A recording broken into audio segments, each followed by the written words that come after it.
करके दिखाओ और मैं जी अस्सलाम वालेकुम व्यूअर्स। मुझे इस तरह की बातें करनी या दिखानी ज़्यादा अच्छा नहीं लगता, इसलिए नहीं अच्छा लगता कि मैं भी पाकिस्तानी हूँ और ये जो कारनामे हैं आपको दिखाई दे रहे हैं ये भी हमारे पाकिस्तानी लोगों के हैं, पाकिस्तानी हमारे भाई हैं। बहरहाल फिर भी मुझसे रहा नहीं गया।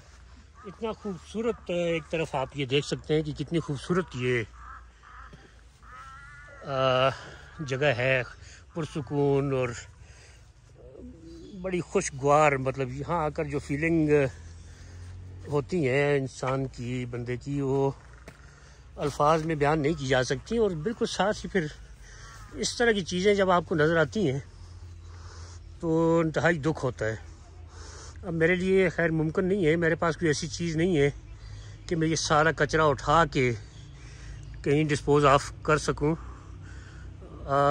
लेकिन बस इसके अलावा कुछ नहीं कहना चाहता। ऐसा होना चाहिए या नहीं होना चाहिए, इसका ज़िम्मेदार कौन कौन है, ये फ़ैसला अब आप पे है।